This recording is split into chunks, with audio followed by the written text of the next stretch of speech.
What if the key to wisdom, growth, and personal healing isn't in knowing all the answers, but in realizing you don't have them at all? Socrates believed this. His words were, "The only true wisdom is in knowing you know nothing." And these words have been quoted for centuries. But today, I want to unpack how this idea can actually transform your life. In today's episode, we're going to be exploring what this quote really means, how it challenges our assumptions, and why embracing this idea of not knowing can really open doors to clarity and growth and foster deeper connections with other people.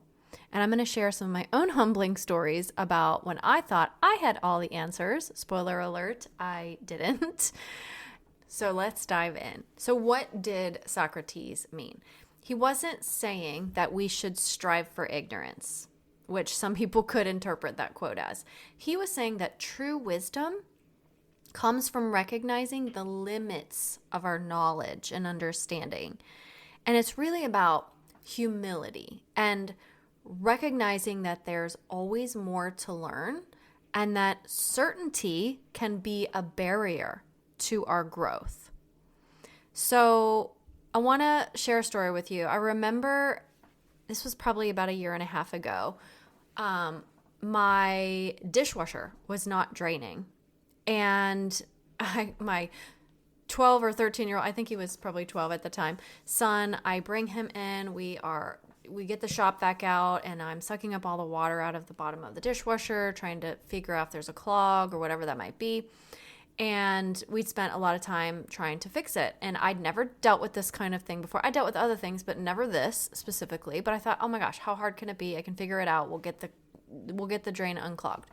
Well, not only did I fail to fix it, but I had taken all these, things apart underneath the sink. And, there was just a lot of time and effort and things that had gone in. Nothing really came about. So I eventually gave up and I called a plumber, and he came out and actually was able to fix it pretty quickly. But I realized that my overconfidence, right, like I know what to do, I can handle this, right, had cost me time and energy. And if I had admitted from the start that I never did this before, I don't know what I'm doing, like there's definitely a clog somewhere in here, and it's not really just in the dishwasher. It's a deeper clog somewhere like in the pipes. That would have been better for me in the long run. Okay. So I'm not saying that you shouldn't give things a try or make an effort, but I could have, luckily I didn't, but I could have made the problem worse. I could have broken something. I could have not put things back together the right way and caused a worse leak, or who knows, right? Luckily that didn't happen, but because I was like, oh, I'll figure it out, right? I ended up having to call a plumber anyway. And I'm someone who does take action typically to try to fix things myself before I call in a professional. But there's a lesson in this. And that experience was really a good reminder that sometimes the most powerful thing that you can say is, I don't know how to do this, or I don't know if I can do this, right? Wisdom isn't pretending, right? Or about pretending. It's really about staying open to learning. Could I have gone on YouTube and watched some videos and tried to figure it out, or called a friend or called someone I know who may know about it? Sure, absolutely, right? But I'm not a plumber. I'm just not. And I've never been a plumber, and I've never really dealt with anything like this at all. So how does this role of like not knowing apply to our personal development? So when we think of ourselves fully, we might miss these like deeper patterns that drive our behavior. And healing really is about stepping into the unknown and questioning the stories that we tell ourselves. And I talk about this a lot. Well, another recent example of this was me writing my first self-help book. So as I'm recording this today, my first self-help book is actually in progress in the editing stages, and I just got it back. And I'd already written my first memoir, When Tears Leave Scars, is out and published, which was very easy for me to do. And I have a second memoir that is almost published, will be published here in a couple of months. Again, very easy for me to do. So I'm over here thinking, oh, I got this. A book is a book. I can write a self-help book, right? But when my first round of edits came back, they were overwhelming. They just came back yesterday.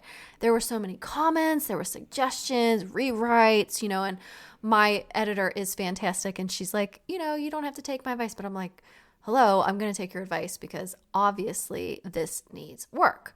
So I realized that I had been so confident in my ability to write that I hadn't thought to even ask for guidance or coaching on how to write in a completely different genre. I'd never written a book like this before. So if I'd started with that humility, like the Socrates quote, by admitting, I don't know how to write this kind of book, it really would have saved me a lot of time and energy and stress, because now I'm like, I'm looking at this like I have so much work to do. But I'm going to do it because I want it to be amazing and I want it to be helpful and I want it to be fantastic for all my readers. So it's going to happen, but what if I had started out with I don't know how to write a book like this. I need somebody to guide me through it, right? Maybe I would only have a few edits instead of the 10 pages that she sent me. Okay, so that experience, right? And I'm still in the middle of it, has taught me that confidence isn't a bad thing, right? But overconfidence can blind us to what we don't know. And when we don't know, we can miss out on the chance and opportunity to learn and grow and do things better. So let's talk about this on a deeper level, because I want to tie this into your healing. And the antidote really to certainty is curiosity. Curiosity is a freaking superpower. Curiosity is what keeps us open to new possibilities and what allows us to grow and to improve and to see situations more clearly. I mean, because I have been in an emotionally abusive relationship and because I had a lot of trauma, one of the things that I adopted throughout my life was this attitude of I can do anything. And I'm not saying that that's a bad thing to believe in yourself, because I talk about beliefs all the time, right? But that's not realistic. I cannot do anything, right? Even if you put hard work in, even if you put time and effort in, it's just not possible for me to do anything, right? Many things, sure. Lots of things, of course. Anything, everything, no, right? I am not going to be able to be Michael Jordan. I am not going to be able to have the intelligence and creativity of an inventor like Elon Musk. It's just not going to happen. So I'd like to think of this if you think of life as like a book, right? If you think you already know the story, you're going to stop turning the pages. What's the point, right? But if you stay curious, which is the antidote to the certainty, you're going to keep discovering new chapters, new plot twists, new perspectives, new things as you go. So let's think about how you can ask yourself to embrace the wisdom of not knowing. And yes, it is wisdom. So what assumptions am I holding that might not be true? And what's something I could learn from this situation? And how else can I see this from another perspective? So when I mentioned before that I had this can-do attitude, in my new relationship with my boyfriend, if we were having an issue with something and I said, you know what, I'm going to work on this, I'm going to do it, he would say, can you do it? And I'm like, yes, I can do it. Because I would never say no. I would never say, no, I can't do that. Why? Why couldn't I say no? Because for some reason, that made me really uncomfortable to admit I couldn't do something. Because my whole basic childhood and adult life, I was always trying to be better, try harder, do more, impress people with the things that I could do. And what was I doing there? I was literally keeping myself from growth because I was saying, I can do it all. I can do it all. And then when I wouldn't do it, then I either looked like I was lying or I looked like I couldn't make it happen. And then I was feeling bad about myself. Like this was just like the craziest, most ridiculous cycle. So instead of immediately jumping to what you know, maybe it's like, what do I not know? Or what you can do, what can you not do? It's okay to admit you can't do something. It's okay to admit, I've never done that before. I don't think I can do that, right? So again, things that I wasn't questioning that I've learned to over the years is that maybe there's things that I'm believing about myself that aren't actually true. Or maybe there's something I can learn here instead of just making the assumption that I can handle it or I can do it, right? Or how could I see this from another perspective instead of just immediately jumping in with both feet saying, yes, I can do it, right? Because for some part of me, it was probably making me feel good about myself to say I could do it. That like excitement about it. So Socrates wasn't telling us to abandon our confidence or our knowledge, right? He was actually inviting us to hold it lightly, gently, carefully, to see it as something incomplete or something that evolves as we continually grow or that we stay open to learning. And there is a really wonderful gift in not knowing, because when we let go of the need to know, we gain so much more, right? We gain curiosity and growth and the freedom to see life not as something that is fixed, but something that is fluid and something that is unfolding. And that's where the true wisdom is. That's where we become wiser, is in the not knowing, right? And staying open. Because if we have like this fixed idea that everything is going to turn out a certain way, or I can achieve X, Y, or Z, or this is my opinion and there are no other opinions, right? What are you doing? You're boxing yourself in from seeing other possibilities. And that's what is so important for us to do, is see other possibilities. And this can be in other dynamics with other people, or it can be just about what you believe inside yourself, right? Because if you are seeing things very fixed inside yourself, I'm not good enough, I'm not worthy, I can't do it, I can do it, I'm this or that, right? That is the fixed mentality, and we can't learn in a fixed mentality. So this week, I'd love to encourage you to try to catch yourself in moments of certainty and ask, what if I don't know the whole story? Or what else might be true here? Or where else could be some things I haven't thought of here? And see where that curiosity really leads you. Because whether you're certain about who you are, or whether you're certain about who someone else is, or about a belief that you're carrying, or how people should behave, or anything, right? That certainty is where we get stuck. That's where we're really unmovable, and we aren't opening ourselves up to learning and growth and possibilities. So that's why I'm bringing this to you today, to help you see that you can think of things in a little bit different way when you catch yourself feeling so very certain about things. Now, I don't want you to get confused here between certainty, confidence, and your instinct or intuition, okay? So certainty is when you think you already know everything and that there is to know about a situation. So you don't leave any room for curiosity or learning, right? It's very rigid. It says, this is the only way it can be. While that might feel safe in the moment for you, right? Certainty can block your growth and lead to mistakes. Like my overconfidence when I was trying to fix the plumbing issue, right? Or write my self-help book. Confidence is about trust in your ability to figure things out. So confidence is flexible. And most people don't think of it like that, but it is.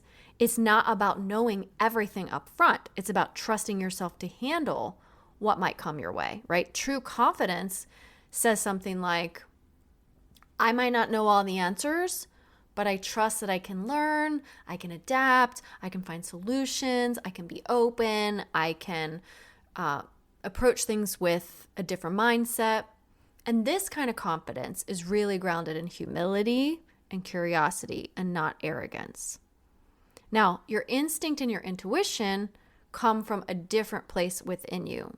This is going to be more of like a gut feeling. And they're about tuning into your inner wisdom and not really about like trying to cognitively be in control of things. So your intuition feels like a quiet nudge or maybe like a whisper that's guiding you, while certainty feels more like a loud demand. So how do you tell the difference, right? Well, the easiest way to tell the difference is to ask yourself this: am I being open to being wrong? And certainty says no. It clings to being right. It's scary to let go of it, okay? Confidence and intuition, on the other hand, feel softer, and they allow for growth and for change. And they're not afraid to ask questions or adapt.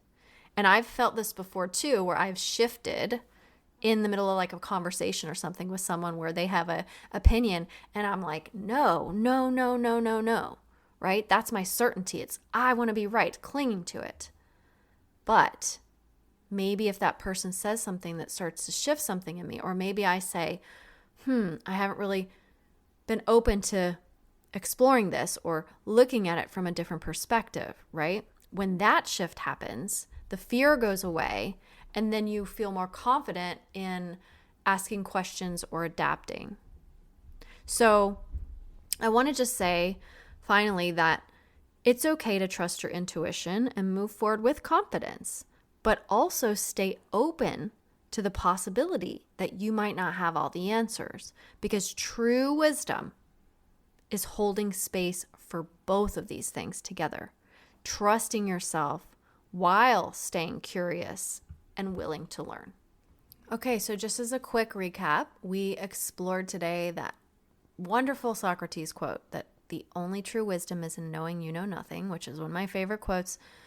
We talked about how true growth and wisdom really come from staying in a place of curiosity, questioning our assumptions, and being open to learning and seeing things from different perspectives and vantage points, even when we think we already know the answers. And I shared 2 of my personal stories, one about overconfidently trying to fix something at home that I really had no business doing, and another one about writing my first self-help book and realizing I should have got some guidance from the start. Good learning lessons, because I have more books on the future that are not memoirs that I'm going to definitely get coaching for before I start.